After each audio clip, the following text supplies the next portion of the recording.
Berkeley sockets. You know the name, scientific name is Berkeley, so that's why the sockets name is Berkeley sockets. The Berkeley sockets is an application programming interface for internet sockets and Unix domain sockets used for inter-process communication. Basically, we are using here client server model for transferring the data through client to server or server to client. We used Berkeley sockets. Here we are looking is the client and server both side. First create it socket. You know, this is a socket system calls. For every action we create socket. So the name is socket. We are creating here system call. The name is socket. So in the client side as well as server side, first it will create socket. Then from the server side it binds. Bind is a system call which is used after socket, we will discuss later. Then listen, whatever the information sending from the client side, it will listen.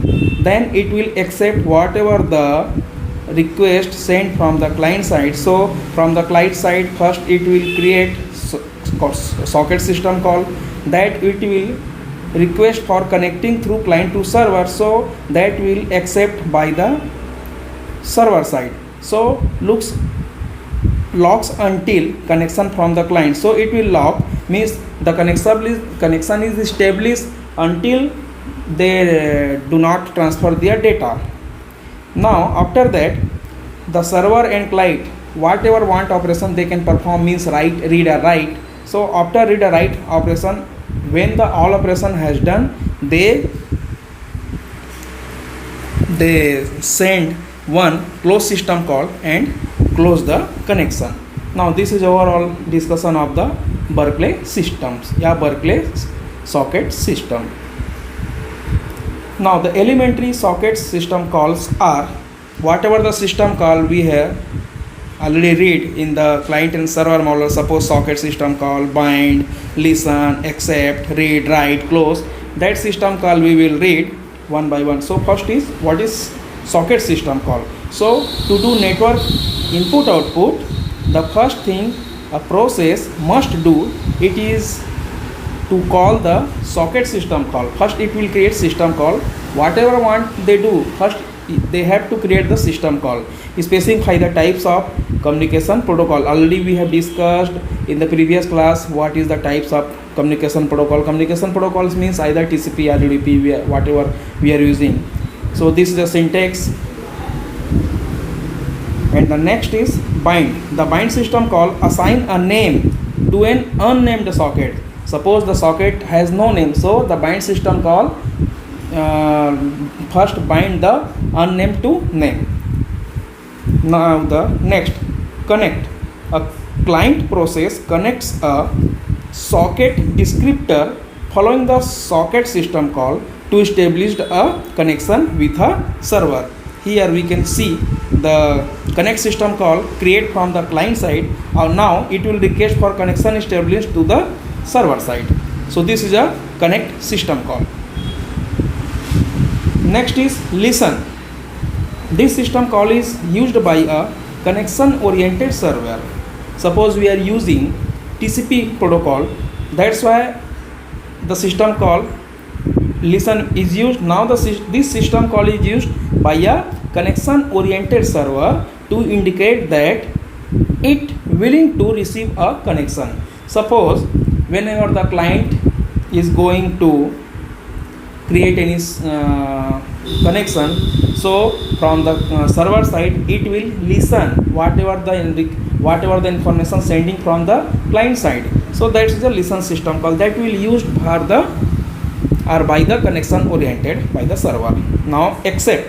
After a connection oriented server executes the listen system calls described above, an actual connection from some client process is waited for by having server execute the accept system call. And the last is close. The normal Unix close system call is used for close a socket. Example like in teacher close, in teacher FD means file descriptor. So this is the elementary socket of the Berkeley sockets. Now what is TCP ports? An ephemeral port is a short-lived transport protocol port for internet protocol communications associated automatically from a predefined range by the IP stack software.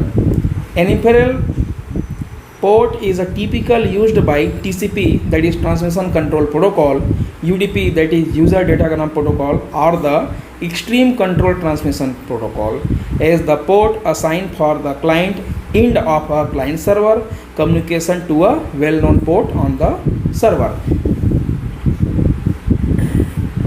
Suppose the client or server is going to create a one socket, so there is a one system called, the name is socket. It will first created by the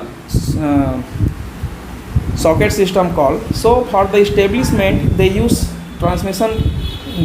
a communication protocol like TCP, UDP or HTTP. So whenever the clients or server wants to send their data to server or client, so after including the IP address, it has to send the port number also. So this is a TCP ports.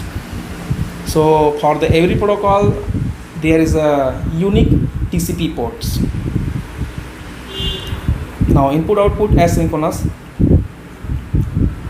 input output application programmable interface APIs provides method for threaded client server models to perform highly concurrent means many at a time, concurrent and memory efficient input output. So the advantage of the asynchronous input output is uses system resources more efficiently, minimizes process or threads wait time, provides immediate server to client request, decreases the sleep and wake up.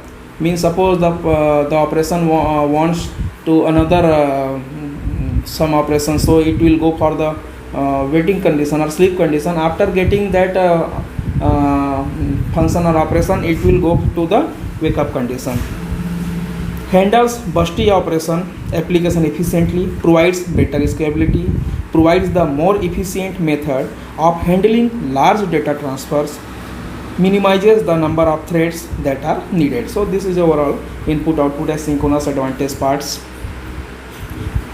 Now multiplexing model. The input output multiplexing model, with input output multiplexing we call select or poll and block in one of the two system calls instead of blocking in the actual input output system call. This is a diagram or summary of input output multiplexing model. Left side application and the right side kernel. Whenever it will select the select system call, so there is a no datagram ready, so that's why it goes to wait for the data condition. Whenever the datagram is ready, now it will copy the diagram and send to the kernel side, and that is complete the copy side. Now return OK. So the operation will perform completely. Unix domain protocol. The Unix domain protocols are not an actual protocol suite but a way of performing client and server communication on a single host using the same API that is used for client and servers on different hosts. The Unix domain protocols are an alternative to the inter-process communication IPC methods. Already we know that what is Unix domain protocol. Thank you. So this much we have learned today. Next, that is chapter 3 or 4, we will discuss later. Thank you.